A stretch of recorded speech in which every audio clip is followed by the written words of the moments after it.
How did I get to do what I do in my life? It's a really big question. Where to start? Oldest of 6 Irish Catholic kids. Grew up on the north side. My escape as that oldest responsible child was to go to the library in the corner and to read.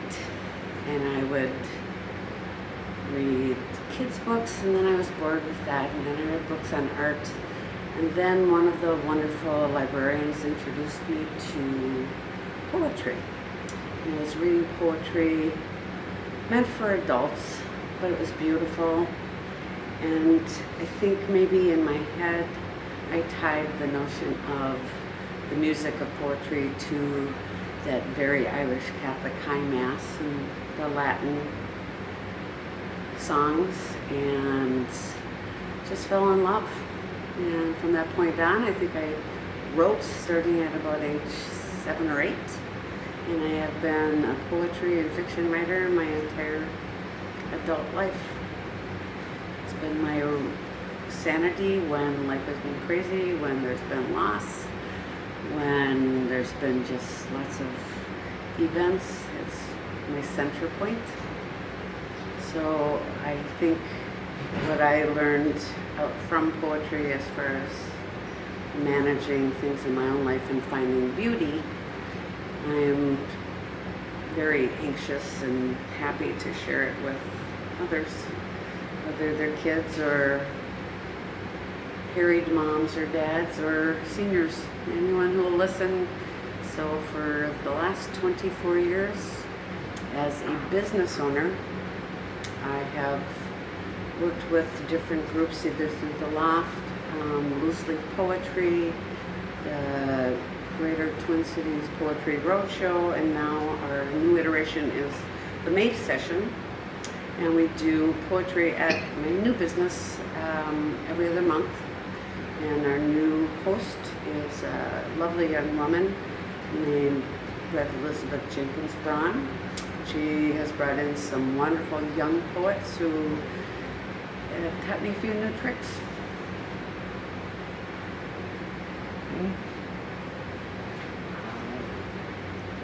Can you tell us a little bit about your business?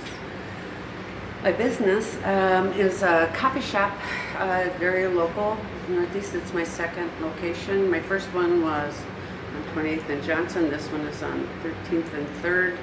And my running joke is that I'll always have a business next to a school and a funeral home. You can throw in a few other businesses too, but those seem to be the grounding things.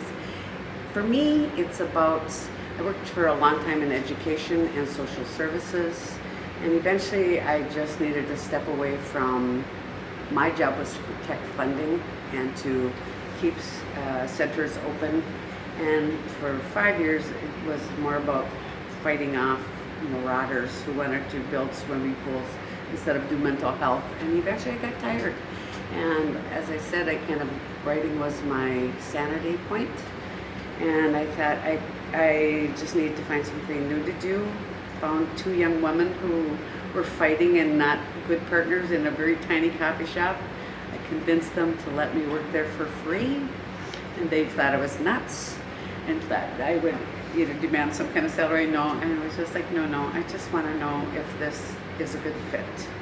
I had studied in Europe, fell in love with the coffee shops in Italy, noticed, even though my Italian was very bad, that there was a sense of family and that the owners would kind of know about their lives and were sincere in caring about the people who were their customers, and if they were broke, would lend them money. If they needed a good yelling at, they gave them that. And I thought, someday when I grow up, that's what I want to do. And so when I got tired of the politics of what I was doing with the county, I thought, I'm going to do the coffee shop. And the ladies were kind enough to let me do it. Eventually they lasted, I think, 4 months, sold me the business, which was about the size of this stage area. You could have one conversation in the whole place. And I was there for 3 years, moved to the next location, which was 2 doors down. which seated 26, and now I seat 36, and it's still like one big crazy family. I always joke I'm your, probably your favorite lunatic aunt's living room. It feels right. Were you able to duplicate what you found in Europe? I think so. It's funny, I've had Italians and Spaniards come in, and my favorite moment, well, there's been many, they're wonderful customers, but when a Spaniard, a transplant who works with a couple of the local artists, came in and sat down. I had just my CD changer flipped, and it went to a Spanish songwriter and singer, and he looked at me and he blinked twice and he started to cry, and then he came out of his chair and said, "Thank you for making me feel at home." And he said, "I don't know what you know about Europe, but this feels so right." So I think somehow something works that way. Yeah. Yeah. Well, I'm homesick for a little place called Cafe Ministerium in Vienna. And one thing I remember about it, though, is it almost has a rule against making money. I mean, however long people sit and however little they order, you don't make a fuss about it. That's the first rule. And when I go to Starbucks and Dunn Brothers and so forth, I feel like, although they're great places and really contribute to the civilization of the Twin Cities, Right. they aren't lingering spots. So how do you work with that? I think, it has its own natural kind of rhythm. I have a lot of very professional people who come in early and who grab their coffees and their lunch and off they go. I have a lot of educators who still have ties to that community, who come in and have their business lunches there. They eat their lunch, they have their meetings, they go. Parents before school with their kids. And I have a lot of artists and video guys and writers who come and work, and they know that they're more than welcome to stay all day if they need my Wi-Fi, if they need to hold a meeting. They can't afford office space, and I am very sympathetic to that. My only thing is, I joke that if it gets crazy at lunch, I'm going to tell you, you guys are going to get to be best friends, because I'm going to move you all together. So I have tables for people who want to just get their lunch and go. And they laugh, and then they move together, and generally they become friends, and then they look forward to seeing each other there. It's just kind of a rule. You have to meet your neighbor. We're all good. It works. Sounds nostalgic. I'll be there next week. I am old. I do things the old-fashioned way. Yeah. Well, so how has it been for your poetry, this owning a coffee shop? Well, I'll probably get in trouble for telling the story with the old fire marshal, but when I first started doing it at the second location, which, like I said, was very slow, I think we had legal capacity seats for 26. For events, I could have 40 people standing. And the fire marshal was one of my morning regulars who was there every day of his life. And the poetry the events were great, and we did them monthly. And we would tie into an open mic part first, and then eventually it just became poetry. But the fire marshal would drive by, and there would be people lining the wall, sitting like sardines in there. And I would marvel, because everybody said, "Oh, nobody cares about poetry anymore. That's a dead art. It's not vibrant." And I was like, "Oh, you are so wrong. Come to one of these events." And there would be 100 people in my tiny little place, spilling out into the streets, and I had to put speakers in my awning so that people could hear the events outside. And the fire marshal would drive by like this, and in the morning I'd get out, "Mary, how many people were in your business last night?" And I'd be like, 43. And he'd say, 143. And I'd say, 48. And he'd say, I don't want to go. You know the rules. And I'd say, it won't happen again, Tom. And then the next month, it just kept growing till eventually there was a new business that opened across the street called Opposable Thumbs. And it was a bookstore, a used bookstore, and that gentleman and I are still dear friends to this day. but he had a huge space. And so then you could do the poetry readings, and we just transferred them across the street, and 200 people would come, and Heiderdick and people like that would come read, and it was amazing. And you know, every time people would say nobody cares about poetry, I just would chuckle and say, you have no sense for really that kind of underculture for poetry here in Minneapolis. It's alive and well. I was a gopher for many years for the Minnesota Literature newsletter. Okay. And so I had a ringside seat to all of the little venues and also to the craziness of the scene. I like to quote myself from the time. I said, you know, in the poetry world, in the Twin Cities, at this point there's no place you can't bring your dog. But there are some places the dog won't go. So that said, I mean, what makes a poetry reading work in the long term? What is it that, I mean, is it just luck? You announce it, you find some people, and it either goes or it doesn't, or is there some tricks? There are some tricks. I think it's more about skills and connections and networks. I think that because it was connected with the Loft and my initial one, the Loose Leaf series, there were 3 young women who were just, Sharon Suzuki Miller, who now lives in Phoenix and has won multiple awards for poetry. She was one of the driving forces there. She knew everybody in the grad school programs and every young writer in Minneapolis. I mean, she just had a network of friends. And we were also connected with the Loft. So the Loft reached out to a lot of people and they helped us promote. But then the series stood on its own because those women were phenomenal. And they were phenomenal writers and they were great organizers. And they published chapbooks and they just did everything so intensely and so cleanly and so beautifully that everybody just loved it. And then when it moved over to the Opposable Thumb site, it continued to be the same sort of thing. I mean, there were writers who would tell their friends, well, this is the series that you should read at. So we were lucky enough that they helped promote it too.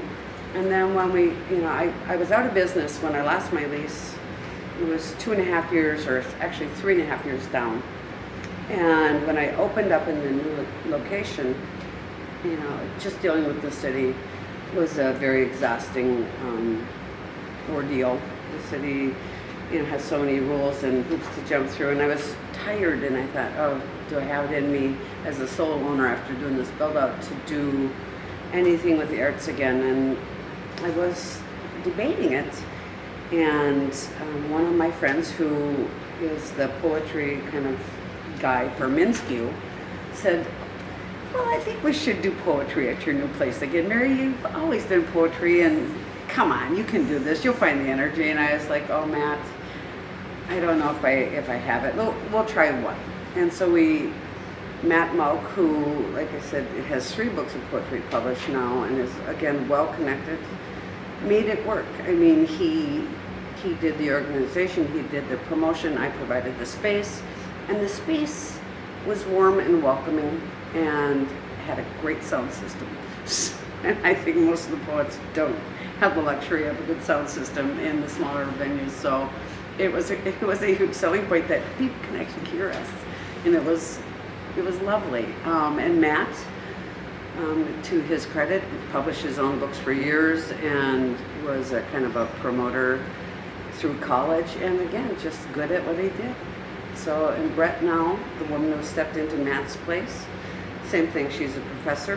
Her students love her. She knows every poet around.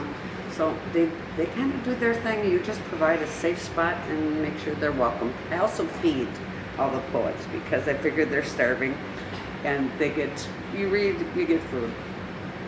Yeah. So you do this out of the goodness of your heart entirely, or is there some way of getting paid? I would think, you know, here's the thing that I find funny and I've always joked about, is that most of the poets and most of the people who love poetry who come in are people, some have discretionary income and have fun money, A lot are students, a lot are seniors, are on limited incomes and budgets.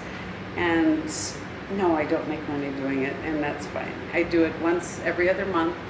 It used to be monthly. I'm happy to feed them. You know, we usually have 4 to 6 readers. Eventually, it's not about making money in that way, although I think in the long run they send their friends because they've had a good experience. And what I like is that I have a bookshelf full of everyone who's ever read at my place leaves a book that they have published or a chapbook. And so it's a way to share free beauty with others who probably couldn't afford the book. So it's a lending library. Take it home, but please return it. You know. So, tell me about your own poetry. I mean, starting out, what did you admire when you started reading? What have been the influences and inspirations? Oh, wow. Probably, you know, Yeats, Blake, oddly enough, when I was a kid, Tennyson, Elizabeth Browning, and then when I was in college, I fell in love with all of the metaphysical poets, the Romantic era poets, the Wordsworth, the Coleridge, you know. That was probably my major focus in college, was the Romantic era poets. And then, you know, the more modern poets, Ted Hughes and, you know, Sylvia Plath, and then onto the Latin poets when I married a Puerto Rican gentleman, and we lived in Puerto Rico for a number of years, and being exposed to that, it's a more, more floral experience. It's a very lush, botanical, kind of buried in words sort of poetry to the average English poem. So it was a way to realize that people use language and paint pictures with words very differently. Some are minimalists, some are, you know, Renaissance artists and just paint dark and huge. Yeah, I think there's not a poet out there that I haven't enjoyed something by.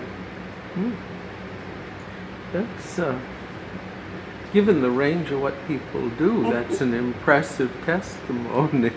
Well, there's a lot. I mean, we've had some readers that I remember. I have like these 5 foster boys who are wonderful young men, and 3 of them worked at the shop. And the first reading, there was he taught at Carleton at the time, and I won't say his name, but he read a poem, and it was a shock poem, and he did it, you know, just I think to shock the audience because he was mad at life or whatever. So, but it was inappropriate, and I remember 3 of the boys looking at me, going and whispering, "That's not really poetry, is it?" And I was like, "Well, yeah, it is, but it's kind of dirty." I'm like, "Yes, it kind of is, and it's inappropriate." I'm like, "Yes." "Do you think it's very good?" "No." So, you know, the notion that, yes, it made them clearly understand that there can be great poetry and there can be okay poetry, there can be inappropriate poetry, there can be this full range.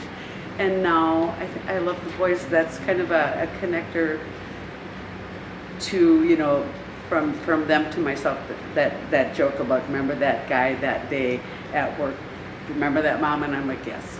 So, you know, learning to kind of have your own sense of taste in what you think is appropriate, it was a lesson to the boys that you don't have to like it all. It's just like a painting. Some of it's awful, some of it's wonderful. That guy thinks what you think is awful is perfect. It's just in the eye of the beholder or the ear. So given this broad range of things you've liked, what sort of stuff have you ended up writing? I used to write probably a very Latin influence with a denser sort of language use. And now the older I get, the more I like the kind of minimalist approach to language. You can still say what you mean, and it's almost harder to write small. And it's about little things. It's not about big things. it's the little things that are huge in our lives that we overlook so much of the time that I choose to write about. It's like, I always remember somebody talking about history and kind of cataclysmic things that happen in history, and you can't capture the scope of them because it's too big. But if you take it to a single story, then it has more impact and it carries more emotional weight for the reader or the person watching the film. And I think that's true with poetry too sometimes, that you can just condense it down and really distill it, and it's small but great. So I was impressed reading about William Stafford and his waking up at 4 every morning before, where he had the house and the world to himself, just writing and writing and writing every day. Are you a disciplined daily writer or a binge writer or an occasional writer, or what kind of writer are you? I used to be a disciplined writer. When my kids were young and I was working, I would get them up, get them off to school. I would do my job. I would do all my wifely, motherly duties, and then I would put everybody to bed, and I would sit up every night till 2 in the morning for 2.5 hours. That was my writing time. And it was my sanity time, my writing time, and it was a very 5 days a week. And then when I owned my own business, it became, and my kids were getting older and they were in college, things were a little more complicated. My father was dying. That routine kind of, it takes a backseat to life. So I wrote maybe 3 times a week, but always late at night. And then when I opened my new business, and I'd had a bad accident, a spinal fusion, I'd been run over by a car. So yeah, timing and the energy levels were not what they used to be. Now I write 3 days a week, and it's when I get home from work and I feel like I'm sharp. Because by nighttime now, I'm too tired to actually be clear as to where I want to head with the poem. Although I will still probably at least once a week, I wake up at 2 in the morning and I just have this get the computer, I used to always be handwritten, now I use my iPad. And it's always by the side of my bed, so that when I wake up and there's that poem sitting in my head, I can throw it on there. And in the morning, I'm like, oh my God, that's awesome. And other times it's like, what were you thinking? That's terrible. But I keep what I call my garbage heap, which is all the things and all the lines that, in fiction they say kill your darlings. The things that you love the most are probably the most, awful, and just put them in that heap, get rid of them, edit them out. You keep them, and you keep them long enough, and you remember certain lines, and you know that line will now go with that line, and that idea connects to that idea. And so you resurrect some of the dead, and sometimes you get amazing poems out of that. So you're in it for the long haul. I have, like I said, I've been a writer and a painter since I was about 7 or 8, and I will never stop. I might not be as consistent as I was when I was younger, but I don't think I could stop. So you've made the connection a couple of times to your own mental health. Mm-hmm. Can you say a little bit more about how writing plays into that? Well, I think it's also influenced by, I was married to a psychiatrist for 30 years, so mental health was there, and I used to study all his texts with him. Because of that, you were aware, I think, of a lot more. That as a kid, you might have known people were troubled or whatever, but because of my husband's career and vocation, I was, almost overly aware of how many people around me suffered from depression or mental illness or anxiety. And when things were very tense or very sad, I mean, even as a kid, I grew up in a kind of an unusual family setting, and it was trying at times, we'll just put it that way. And that's when I started to write, because it was a way to kind of live have a family that I wanted to have that I didn't always have. You could create a calmer space. And so as I aged, I think that was my tool. And when I write, and I sometimes write fiction too, when I think back on that, it's a good question, because a lot of it has to do with kind of the fragility of the human spirit and, you know, the physical and the mental, and how they're so connected. And when one breaks, how do you heal the other? And I think a lot of my poems probably are about that. And I've also, being Irish Catholic, you know, you have these enormous extended families, and because of that, I think, you know, my friends always look at me and go, Jesus Christ, I mean, how many people do you know that have died? Well, when you have, you know, 800 relatives, a lot, and you learn to handle that grief at different ages, and, you know, depending on how close you were with that person, differently. But the poetry or the painting was always a way to deal with grief too, and to feel stable again. Good for then. Gee.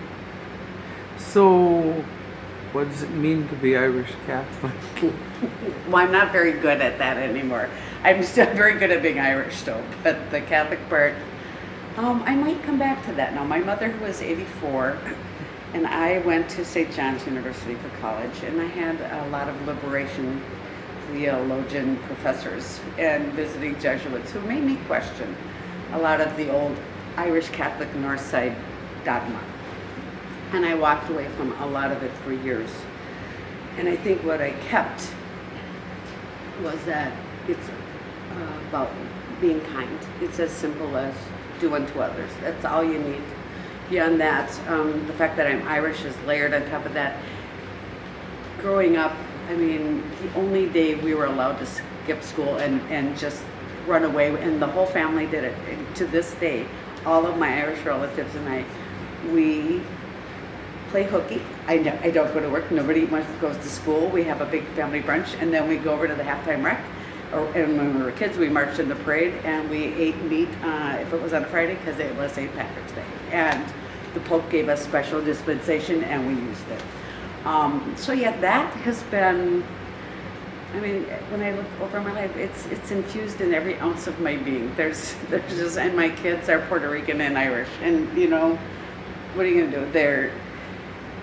They were indoctrinated by my mother to be Irish and their father to be Puerto Rican, and I'm like, but you're all of the above. And you know, so it's been funny to watch them try to sort that out. I just can't imagine my life without the upbringing I had. I mean, it's been cloying at times, and it's been funny and wonderful and musical. And yeah, I was telling Mary that we grew up on St. Patrick's Day doing a Broadway musical. I mean, I think that's the most hilarious thing. It's not Irish, but that Irish parish, that was our tradition. Broadway musical for St. Patrick's Day. And that was what part of growing up. And I did it for 40 years. Funny. So yes, Irish. Yeah. I've learned recently that Northeast is a kind of sacred place for traditionalists of all stripes. Yes. You got these academies where people learn penmanship and the Baltimore Catechism and such like that, and come in shirts and ties. It's as if the old-timey stuff kind of concentrates from 5 different traditions there. I think I see a lot of that, yeah. So what's it, you know, you got people, what's it like as a religious environment? Does it come up in the cafe, or does this stuff get kind of just swept under the rug till you get home? It's really kind of interesting, because I do have some very conservative. There's a church in the neighborhood that does Latin masses, that doesn't do anything in English. They go all the old tenets of the old church that I cannot abide, they embrace, and yet they are in my cafe every Sunday morning before or after Mass, and they bring their children, they bring their seniors, they bring their friends, and every Sunday it gets bigger and broader. And I find it interesting because I can swear like a trucker. My dad was a trucker, and man, sometimes I don't even hear myself swearing. I also am mightily tattooed on my back, and sometimes like with a sheer shirt, you can see the tattoos. I usually keep them fairly covered, but I remember the first time I turned around to make a latte for this very suit and tie, very conservative group of Catholic men, and I heard one whisper to the other one, "Are you sure we should be here? Look at her." And I just turned around and said, "Well, you can look at my back all you want, but you'll never have a better latte or a more open-minded server. So you guys decide. You know, you drink your latte, let me know." And they kind of, the other guy was just like, "Stop, you know, just leave it alone." And they have never not come back. And they come back with more people every time. And I don't know if it's an issue of there, but for the grace of God go I, or if it's the issue of they actually like the fact that they're welcome, that I'm not going to judge them for their beliefs, and I expect them to not judge me for mine, and they know that. I have a sign on my wall, which I point out to everybody when they start getting a little strange about things sometimes, that it says, "Be nice or leave." And that has always been, I've thrown maybe 5 people out of my business over 24 years, and that has been for intolerance. And, you know, I will do it again, but I usually don't have to. So, I gotta ask, since you opened the door, what's with the tattoos? I think it's like poetry, it's like fiction, it's a way of it's art. It's a story. I think there are people who have tattoos that are just there because they think they're funny or they're outrageous or it's in your face. But I have kind of a, you know, this is tricky because as you stated, people will see this. There's a family secret about my life that I'm not allowed to tell until that generation is gone. My back tells that story. And, you know, it's my story. And it's my back, so hence the tattoos. Well, I mean, the thing everybody will say, so I'll say it for them, is, what about this being like permanent? Actually, I like that it's permanent. I think there's pieces like the one on my right shoulder. It's from the Leonardo da Vinci triptych, and it's the announcing angel. And my father, what I like, he was actually Michael, the guardian angel. And my father was a trucker and a very kind of larger than life Viking kind of character. But my father, when the North Side burned down in '68, my dad and Mr. Friedman, there were 2 businesses that were left intact on Plymouth Avenue. It was my dad's and Mr. Friedman's because they were fair and honest and they were not biased. And so my father instilled in me the sense that you are your brother's keeper and that you have to protect those who don't protect, nobody else will take care of. So the notion of that being permanent is yes. And when people have done terrible things throughout life, and the other thing was I added to it a banner that said Nunca cede odium, which means never surrender to hate. That's a constant and permanent reminder that I wear every day, that hate gets you nowhere. And when other people choose hate, you choose not to. So yes, permanence is intentional. So it ends up being what the Catholics used to call sacramentals in my growing up. Probably, yeah. See, scapulars. I have my own tattooed permanent scapular. There you go. Got it. So do you have some trouble with anger, maybe? No, I don't. But I've known many people who have. And, you know, I think the notion of in life, when you are confronted with people who are angry a lot, and you can learn it and repeat it and return it, or you choose very consciously to find a different way. And so I think even as a kid, it mattered to me not to respond in anger. Yeah, but I have known many people, including a few siblings, who could use a little anger management. So, what kind of a mother have you been? Oh, wow. I think a very open-minded and very loving and very strict. I always was surprised. I remember my daughter's friends, who are all my friends on Facebook now, which I find hilarious, because they go searching for you and are still come into my business and bring their babies in, saying thank you for, you were always that mom who yelled at me. My own parents didn't yell at me. You told me you can't do that, that's wrong. And you were not shy about telling me you can't do that, that's wrong. And I was never shy about telling any of my daughter's friends that there were morals and rules and that in my house they held. And if they didn't follow them, then they were not going to remain friends with my daughters or be welcome. And they always said, okay, well, explain those to me. And I think maybe 2 kids in a lifetime of my daughter's friendships ever said, up yours, lady, you're not going to tell me how to behave. They always, okay, well, how does this work? And yeah, they're wonderful kids. My daughters are smart. One is an assistant principal, did Teach for America, worked in the worst neighborhoods in the country for years. The other one is a brilliant writer, works as a copywriter for Integer in Denver. And of course I love them. They would say, I think, that I was a damn good mom. I would hope I am. And now a damn good grandma too. So how much do you stay involved with grown kids? My kids, well, it's interesting. Like I said, I kind of have a hand-built family that we just created when the 5 boys just kind of ended up homeless. And those are my sons. Even though they're adopted out, they're still my boys. And my daughters think of them as brothers. And the one that's in Denver obviously cannot come. I'm out there 3 times a year. She's in town at least 3 times a year. And the kids all see the boys as brothers. But it's funny, I have Sunday dinner every night of my life with my boys and my daughter in town. And now they bring their girlfriends. And then for Christmas, I have all their adoptive parents.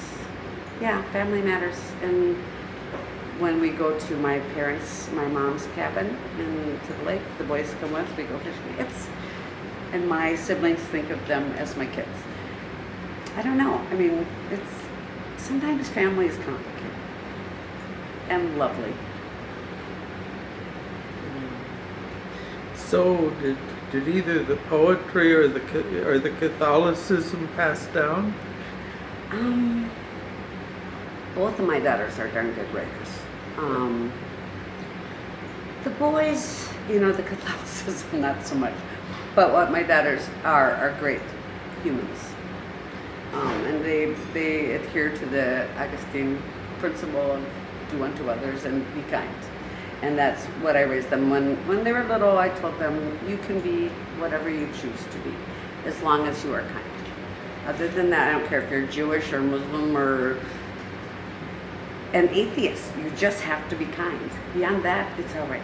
And, they took that to heart. I think that there are certain rights that they love. There's a certain sense of comfort with, we go to midnight mass still, on Christmas, because it's part of a family tradition, and my mother, it's an act of respect to my mom. But yeah, I think it means something different to all of us, and how are the girls interpret it. And the boys, they were not raised to be very Catholic, but they ask, and they are curious, and I answer to the best of my abilities as to what religion and God means to me. To me, it's a moral compass, a framework for you to live your life in a way that matters and protects the community. And they get that. The boys are very conscious of their community. They had a community raise them, so they get that.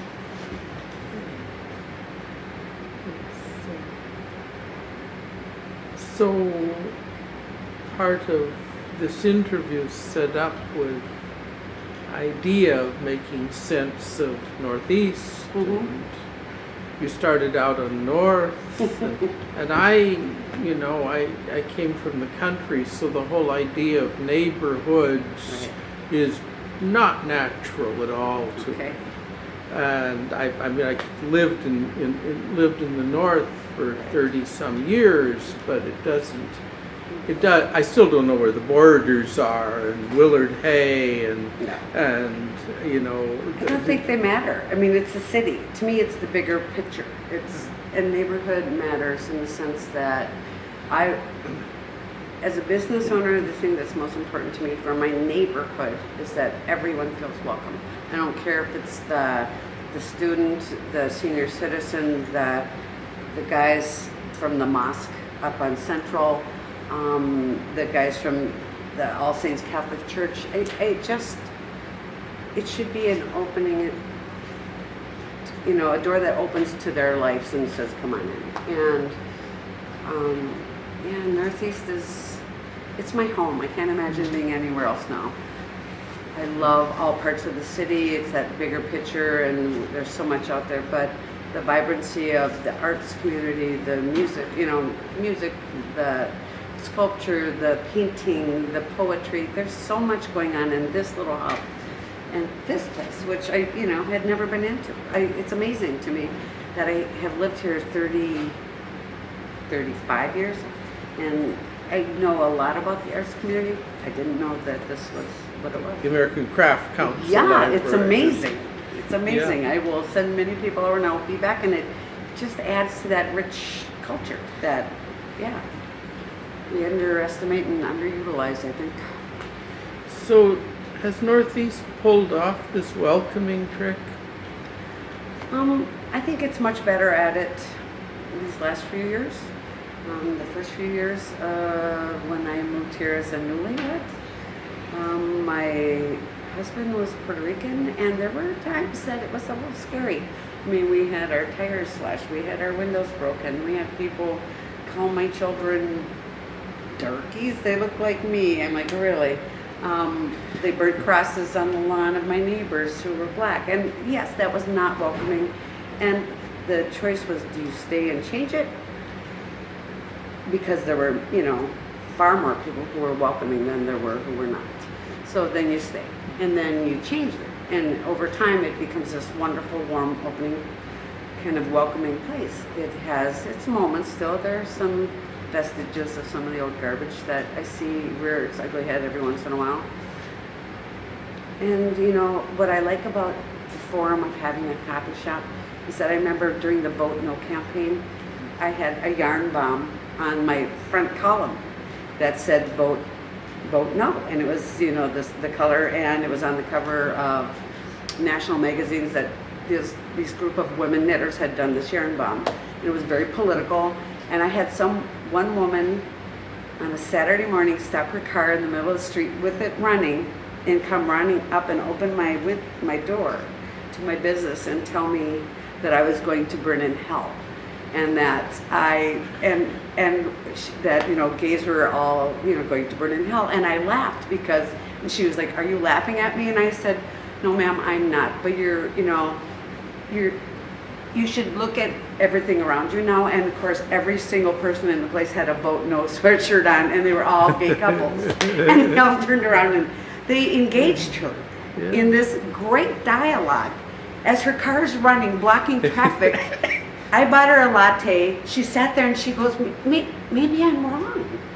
And she's like, well, thanks. I'll think about this now. And she drank her latte and kind of left and said goodbye. And but the notion that she was so livid about this, and that every single person that just happened to be at the time was a gay couple in there, and they were like, well, I'm not having any of this crap. Come on. But instead of like screaming at her, they just said, well, why do you think that? Let's tell you why we disagree. And they were so calm and so sweet and so lovely about it. She was like, I'm done. It was one of my favorite memories as a small business owner ever. Because I know she voted for gay right marriage. After she left, you could see in her face, I'm wrong. Oh darn, now what? Yep. So it was fun and wonderful. So how are we doing with the Muslims? You know, I think it's interesting. I think, in my own experience, in my own business, very well. My daughter teaches, primarily it's a Somali Muslim school. A lot of her students come study. A lot of my Northeast customers are kind of, at first were like, whoa, what's going on here? And then they'd sit and listen to the girls who would be studying and talking just like any other American girl. And then they'd ask questions, and the girls were respectful in their responses. And I think it's created dialogue and a little bit of understanding, and it's needed. I think there's so much fear and there's so much ignorance. So if you can relate, like I said, you take that big story that's too big to tell, and you take it down to two people get it. So latte keeps coming up. I gotta ask, because I don't know this stuff. Okay.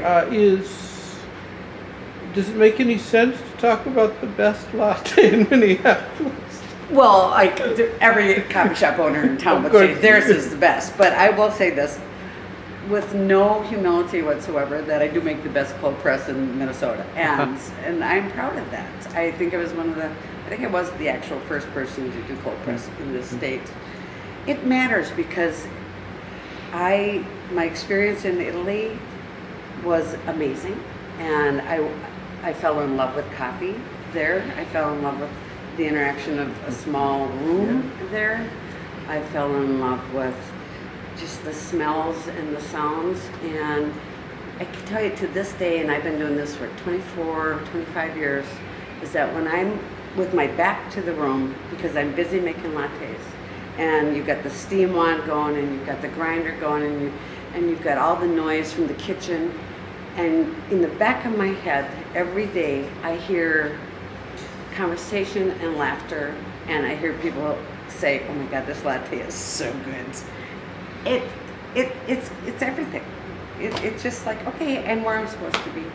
And if you can make people happy and laugh and come in, and that's the flip side to that, is that they've got that comfortable beverage sitting in their hand that makes them feel safe. And it's, for whatever reason, it's like comfort food. People will, especially people who have no family close by, you are their family. You're like the bartender, you are mom. And people who don't have grandma or mom by will tell you things that are excruciatingly painful or horrible or wonderful because they have to share with somebody. And so why not with the coffee lady? And the thing is, it's not just me. My staff is amazing, and they're kind and they're empathetic. And I think coffee, if you aren't empathetic and you aren't kind, then you're in the wrong goddamn business. Move on. You should be working with the public. You should care. And if you don't, then go sit in the back room somewhere and do something else. I don't know. You have to have kindness. And I tried not to swear. I swore. Whoops. You can edit that out. It's okay. I've done comedian. They're lots worse. I'm really conscious of not swearing. You can't keep a comedian on the rails for a full hour ever. No. Gee. Well, have you run into good stories in this 20 years? I mean, many. are there memories that stand out? Oh yeah, many. One of the funnier ones is sometimes there are people who we're just friendly and chatty, and your goal is to get to know your customers and feel like you're part of the family. But there was a kind of a surly young man who came in for probably 4 years at my old location, and he was just like, he'd say, "Hey, good morning, how you doing?" Blah blah blah, and he'd just like, "I just want my mocha, stop talking to me," and we'd laugh, and we'd do it purposely every day, just kind of push his buttons. And so, what'd you do last night? And he'd be like, "I just want my mocha, that's it."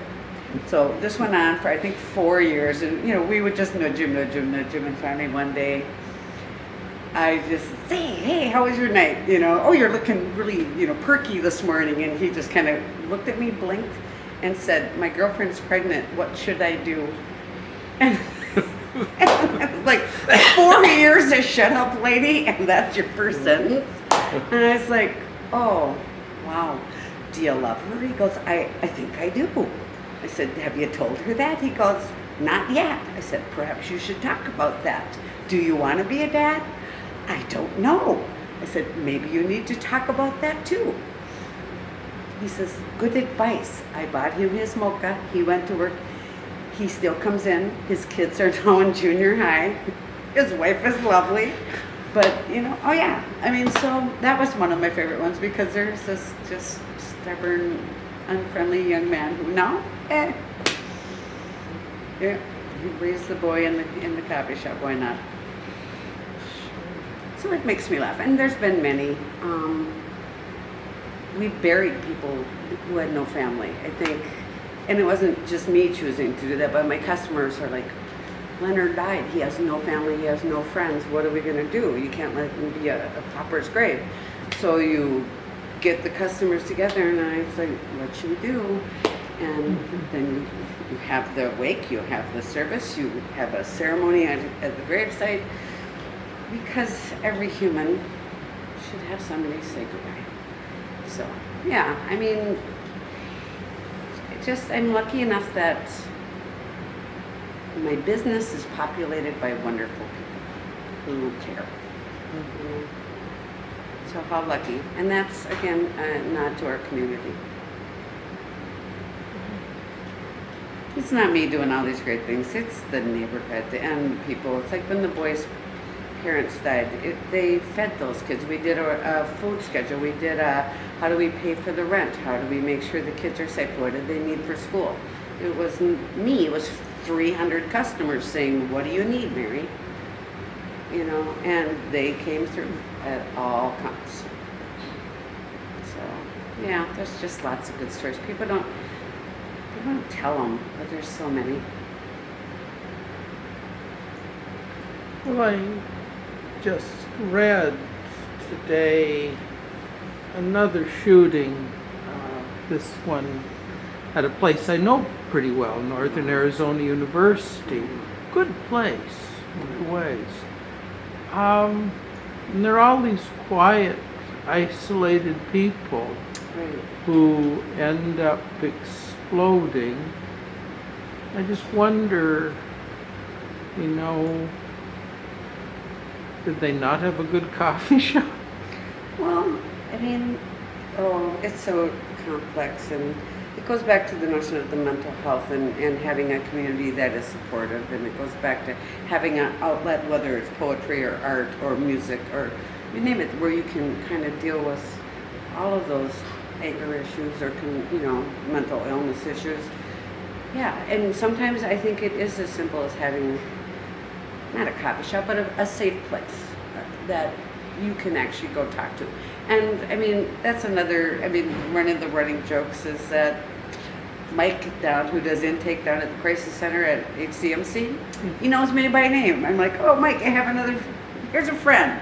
I think he needs to come in and talk to somebody. And he's like, oh, Mayor, tell me about your friend. So, yeah, you are your brother's keeper. And sometimes I think it's about guns and easy access, and it's so complicated, but it's also about the fact that people don't choose. And when I worked in education, there was a Pew study that said the thing that most impacted kids' lives was that if you knew their name, and you didn't even have to be their teacher or a relative, but if you, every day, you saw that same child and you bothered to learn their name, and you asked how their day went, that was enough to keep them from falling through the cracks. And I believe that firmly. And so yes, a coffee shop, somebody knowing your name, an outlet for fear and anger, sure, all of that. Have you managed to get any conspiracies going with the other business folks in Northeast? Over the 20-some years, there have been some fun ones, yes. Mostly it just, we've started our own little joke things, but yeah. I think the conspiracy on 13th would be that we're the best kept secret in Minneapolis, and now people are finding out about it. You know, it's funny watching it grow. And then right after I signed my lease, I remember Catherine and Jenny running in as I was, you know, painting the walls to show me that the New York Times had declared 13th Avenue one of the best urban blocks in America. And I was like, oh, cat's out of the bag now. I mean, you want it and you don't, because it does change the fabric. The conspiracy, I think, now is to, let's do this right and let's not become uptown. How do we do this and keep it so you still know your neighbor's name, that you know, there's certain kind of rules of behavior that hold true, and you don't become that kind of too big for your britches and you're too important for everything else and you just don't know anybody anymore. I don't ever want to be that. Yeah. So that's our conspiracy. Let's not let that happen. Is there some actual chance you might get priced out of the market by your own success? I think if you look at housing, it's possible. I know that my lease, I'm lucky I've got 6 more years on my lease, so it's all small increases. But if you were to sell the building and that after that, sure. I mean, if you look at Central Avenue, I think one of the smartest things they did was organize and kind of create a group to buy properties and keep it local, because people were coming in from Detroit and from Chicago and from other places trying to buy up, and like you said, just jack up the rents and kind of drive people out. So you destabilize instead of stabilize. But yeah, let's hope we can manage to be smart about this. I don't want to go anywhere. I love this neighborhood. So, like Mr. Reagan, are you riding off into the sunset? Don't ever use Ronald Reagan and me in the same sentence. First thing, no. Well, another Irishman. Well, I just wondering how you... The Gipper is not my role model, but I remember that commercial. Yes, I do. I don't think I'm ever going to ride off into the horizon. I'm going to work till I drop. I know that's my future. Although the 5 boys, the middle one says he's going to be a doctor and that he'll take really good care of me, and I can probably retire when I'm 85. Oh. Sweet. So sort of like Aristotle's God, you just kind of keep doing what you're doing. You don't have plans for new stuff, or? No, actually, I do have plans. As the business has grown and I finally feel like I can breathe, next year I'm going to go to Italy and Spain and Ireland for a month. I am bringing my computer. I intend to write intensely, and I intend to be the next version of Harriet Dorr, who is my role model. I will do fiction too. I'll write keep at the poetry, but I write fiction too. And I said her first book was published when she was 81. Mm-hmm. I'm going to try to beat her by 2 years. I'm going to try to be by 79, have my first book, and then my second one just sitting waiting in the wings. Mm-hmm. And then poetry will come after that. So yes, I do have plans. So you're going to move gradually from being the proprietor of a coffee shop to the consumer of coffee shops? Well, exactly. That's my goal, And then the thing is, do my kids want this? I don't know. I mean, at some point, as I mentioned earlier, fell off a ladder, spent a year in a wheelchair, run over by a car, spinal fusion. I had stenosis. I don't know how long I'll be able to stand and keep at this without literally undoing myself. So I have to think to the future. At what point do you just say, oh, probably no more of that, but I will write and paint. So at your present scale, what kind of hours are you putting in? I probably put in 60 hours a week, and that's just making lattes, and then maybe another 10 of running errands. It's a And long week. that's 60 hours on your feet? On my feet or driving around or unloading stuff, yeah. You know, which is, I think I'm actually very lucky in my life. But it's, you know, for a couple of run-ins with, you know, floors and cars, that it's a little harder to pull off. So I would like to work 40 hours a week. That would be ideal. Cut back. I would be happy. Cut back. Yes. Well, do you see, last question, do you see any chance of cloning yourself? I mean, obviously, this is the kind of place that a lot of neighborhoods need. This is the kind of thing that makes for stability and sanity and just good feelings. There will always be somebody like me. There will always be somebody who may be better, doing it better, faster, smarter than me.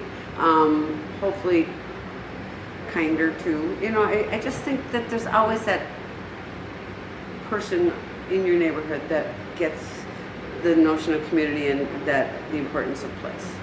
And so I'm not a oneer by any means, or an outlier. I've met many who think the same way. And, you know, it's funny because many of them also have that kind of creative backdrop too, where they're writers or they're painters or they're crafters or they're, you know, doing something with beauty, you know, whether it's create a garden or there's just a lot of us out there.